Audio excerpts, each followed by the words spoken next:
Ele é funcionário público formado em Direito e Ciências Econômicas. Foram as fotonovelas que lia escondido da irmã e os gibis que despertaram o interesse pela literatura. Nas redações da escola, que descobriu o talento da escrita. No primeiro bloco do Iluminuras, eu vou conversar com o escritor Astrogildo Miyagi.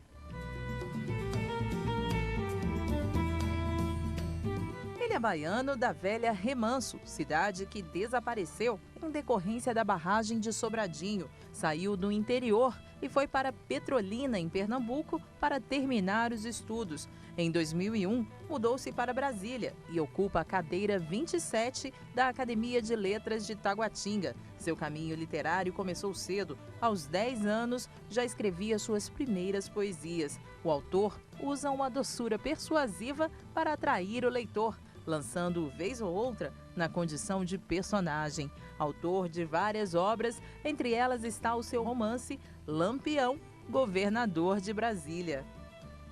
Astrogildo, você é um daqueles exemplos de que para se tornar um leitor e depois um escritor, não necessariamente você tem que vir assim de uma família cheia de livros em casa, muito pelo contrário, né? Sua história começou de uma forma bem restrita. A minha história talvez seja igual à história de muitos garotos muito perdidos pelo interior do Brasil, que não tiveram acesso à leitura formal, não tiveram o estímulo para atuar na área literária, mas eu aprendi a tomar gosto pela literatura através de gibis, como você disse, através de fotonovelas, que naquela época era até proibido para crianças da minha idade. Mas eu, renitente, lia escondido e comecei a fazer a minha estrada. E quando pensei que não, eu estava escrevendo boas redações. O meu primeiro livro, A Santa do Paoco, eu não sentei para escrever A Santa do Paoco.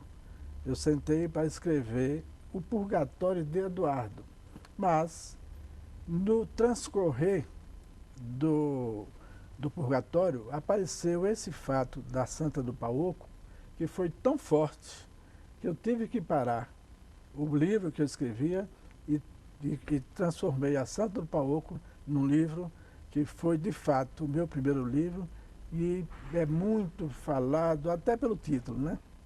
Mas essa santa do livro A Santa do Paoco era uma santa que não obrava milagre, mas não uma santa pecaminosa no sentido que o povo costuma falar, né? Mas é uma história bem engendrada, uma história bem confeccionada, é uma história interessante. Eu acho que vale a pena ler esse livro, viu? Sua tônica é sempre essa, né? Um pouquinho de humor, de lirismo também. Eu particularmente, eu procuro trazer nos meus livros duas coisas. O lirismo, porque eu comecei a minha vida de escritor fazendo poesia, então o poeta, geralmente, ele tem a sensibilidade muito aflorada. E eu gosto de humor. Eu sempre, nos meus escritos, eu misturo a ironia, o humor, o lirismo, a poesia. Qual foi o grande autor aí que te influenciou nessa possibilidade aí ficcionista, digamos assim? Olha, eu comecei a ler, numa literatura mais formal, o primeiro autor que eu me dediquei mesmo foi Jorge Amado, meu conterrâneo da Bahia, que naquela época vivia o auge da sua carreira de escritor. Depois incorporei também Graciliano Ramos, que é o mestre da palavra, né? E, entre um e outro, eu conheci o Gabriel Garcia Marques, um colombiano, autor de 100 Anos de Solidão. No frigir dos ovos, eu tenho plena consciência de que o meu referencial maior, como escritor, como ficcionista, é o Gabriel Garcia Marques, exatamente pela liberdade da ficção dele. Uma ficção sem limite, sem medo, destemida, que não respeita o ridículo.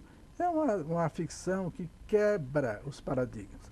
E eu, nos meus trabalhos como escritor, eu procuro sempre me espelhar nessa característica do Gabriel.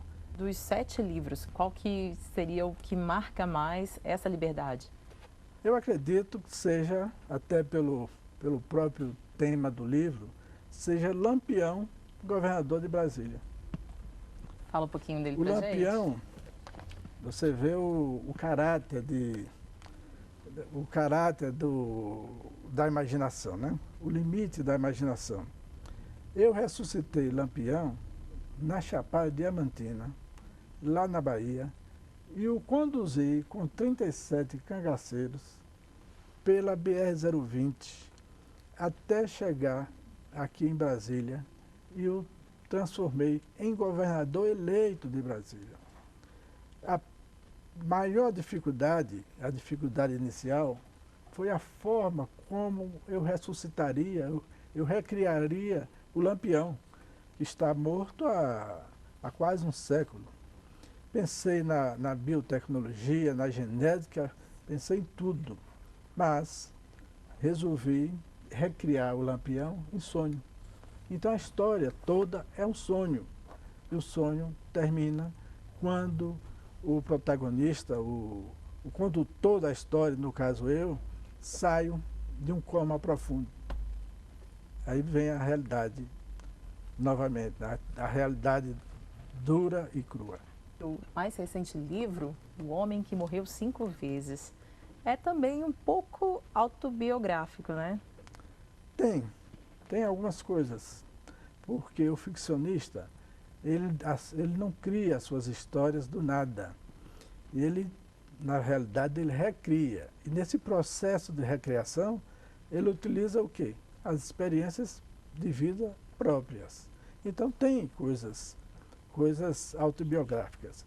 Mas eu quero dizer que O Homem que Morreu 5 Vezes, o 7º da minha produção literária, ao contrário dos outros 6 primeiros, que são romances, O Homem que Morreu 5 Vezes é um livro de contos.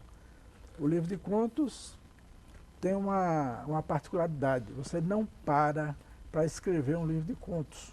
Você vai escrevendo, você vai fazer uma peça e vai guardando.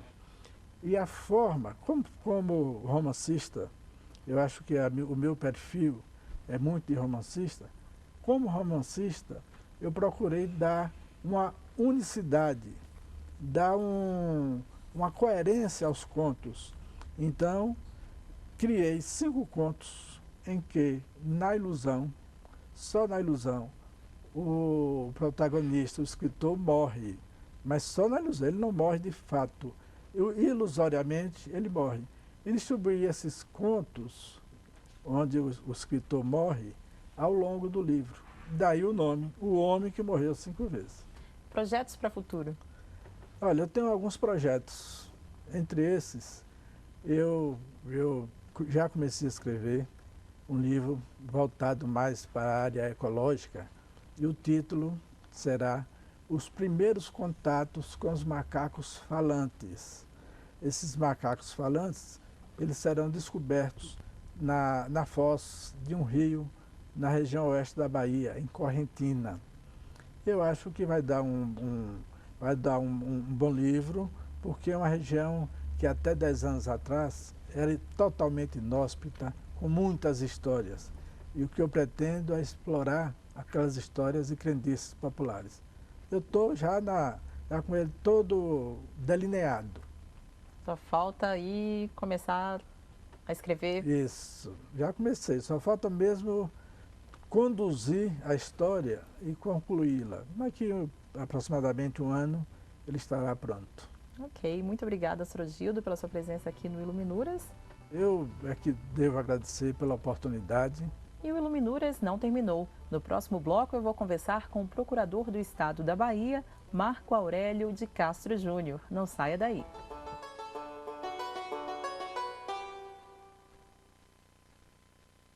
O interesse pela literatura veio tão cedo que aos 8 anos de idade já havia lido a obra de Charles Darwin, A Origem das Espécies.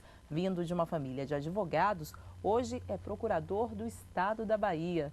Neste bloco do Iluminuras, eu vou conversar com o advogado Marco Aurélio. Como foi essa história de ler Charles Darwin aos 8 anos de idade?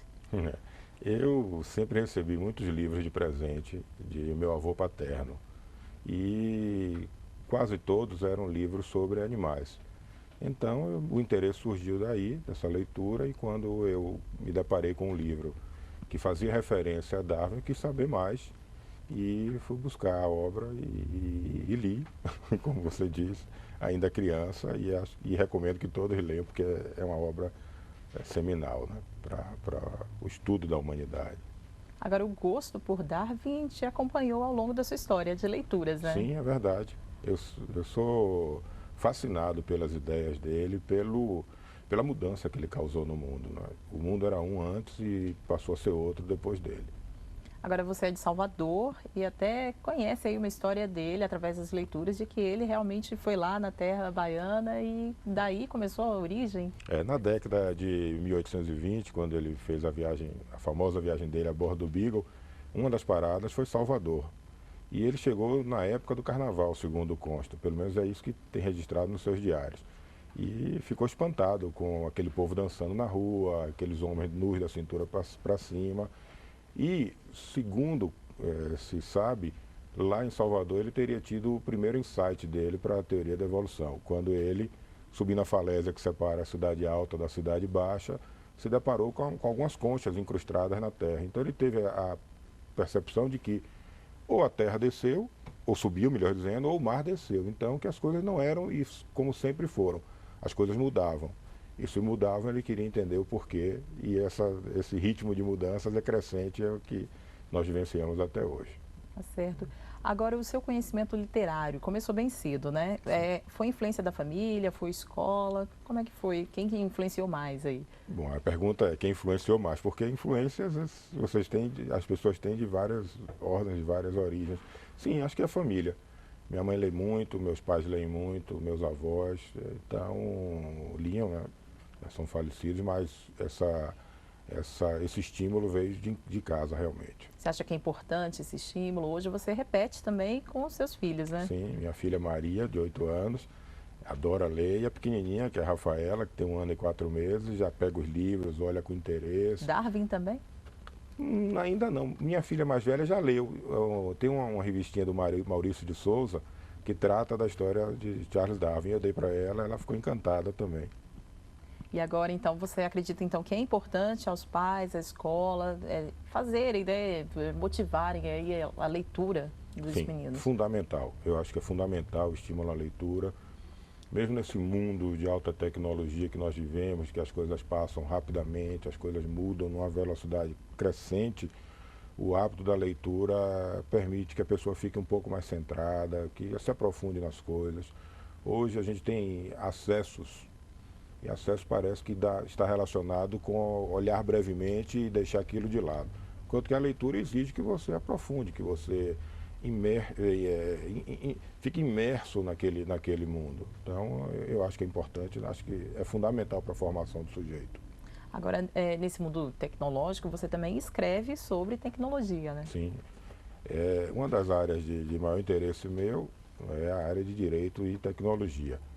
Eu tenho estudado essa área desde 1995, mais ou menos, né? E tenho escrito alguma coisa sobre isso. Minha dissertação de mestrado foi sobre responsabilidade civil do hacker, ainda em 97, e o meu doutorado foi sobre direito robótico, personalidade jurídica do robô, que é o que resultou na edição do livro que eu lancei recentemente. E você, inclusive, trouxe até aqui Direito e Pós-Humanidade. Isso. Fala um pouquinho desse livro. O que tem aí é uma junção dessa minha paixão pelos ensinamentos de Darwin, evolução biológica e a evolução tecnológica que se casam.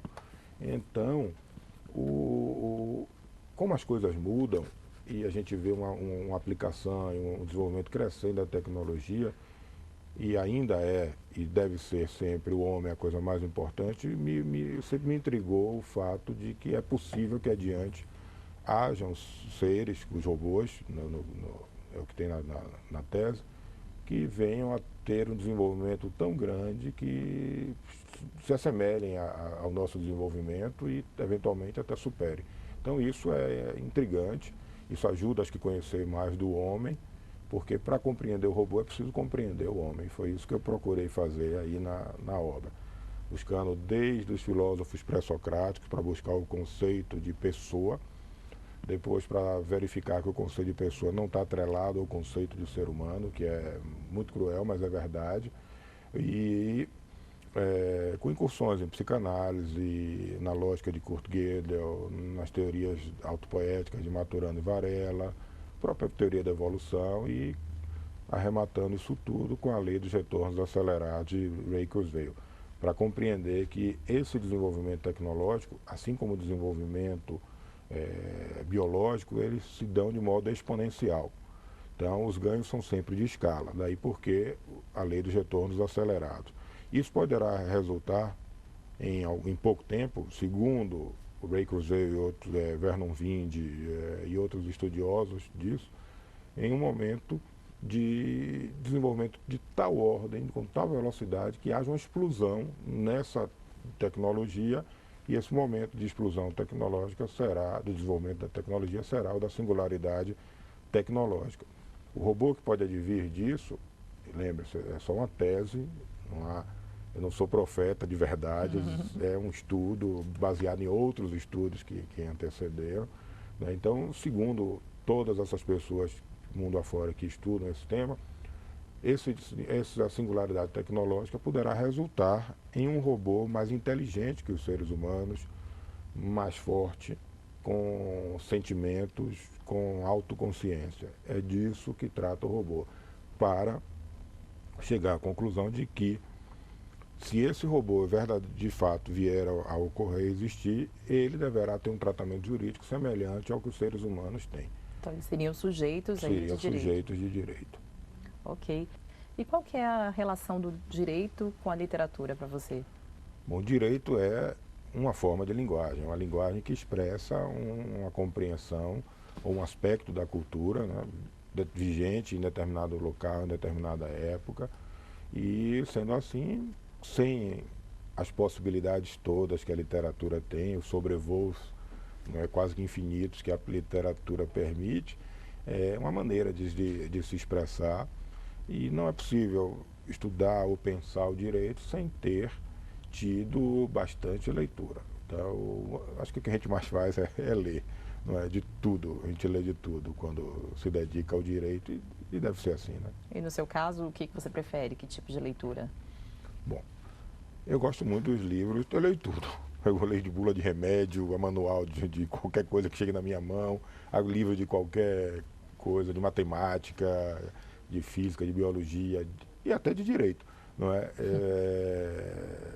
Eu costumo dizer aos meus alunos na faculdade que o direito está em todo lugar e é preciso ler de tudo, não é? O direito não está só nos livros, evidentemente que o conhecimento mais técnico vai estar no livro de direito, nos compêndios, mas é preciso ler de tudo. E eu gosto muito da leitura da área de tecnologia,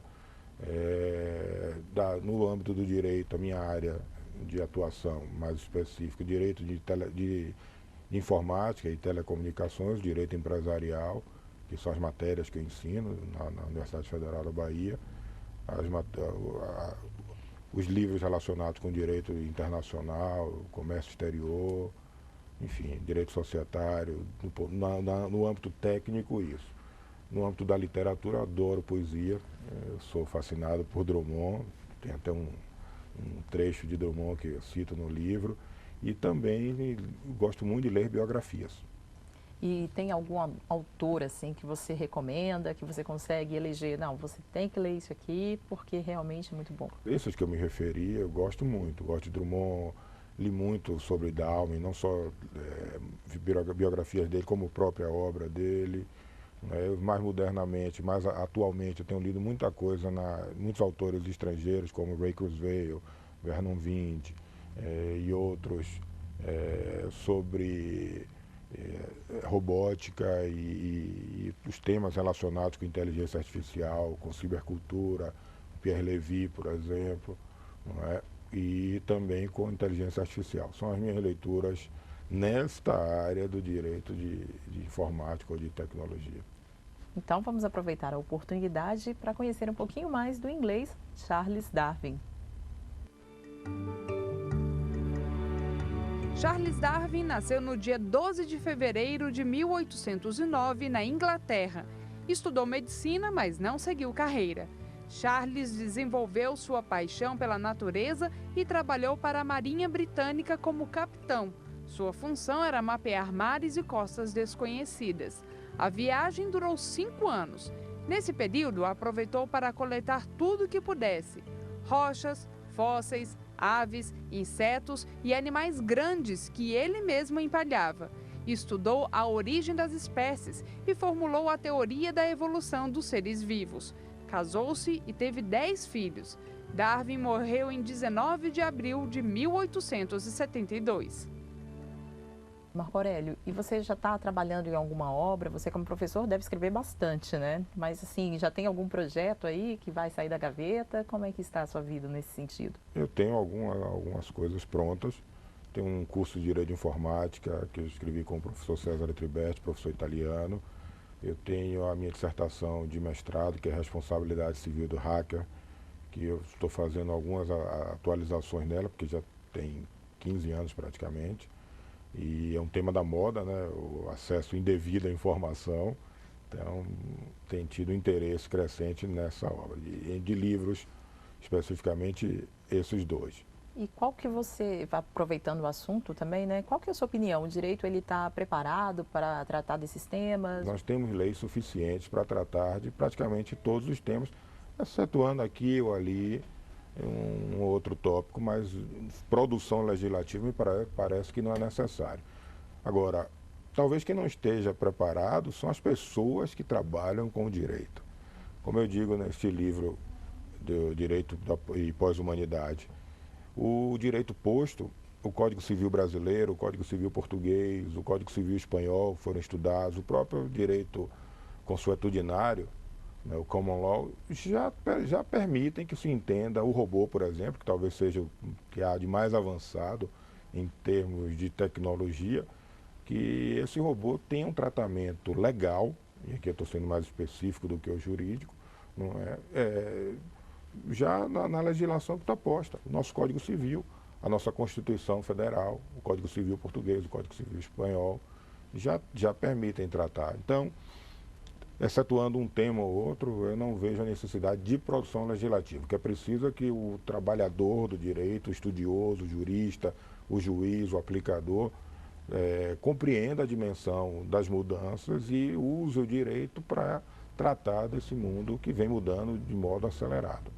Ok, muito obrigado pela sua presença aqui no Iluminuras. Eu que agradeço, muito obrigado pelo convite. É isso aí. O Iluminuras fica por aqui, mas você pode rever os programas no site da TV Justiça. Acesse www.tvjustiça.jus.br. E na semana que vem temos um encontro marcado com o direito e a literatura. Até mais!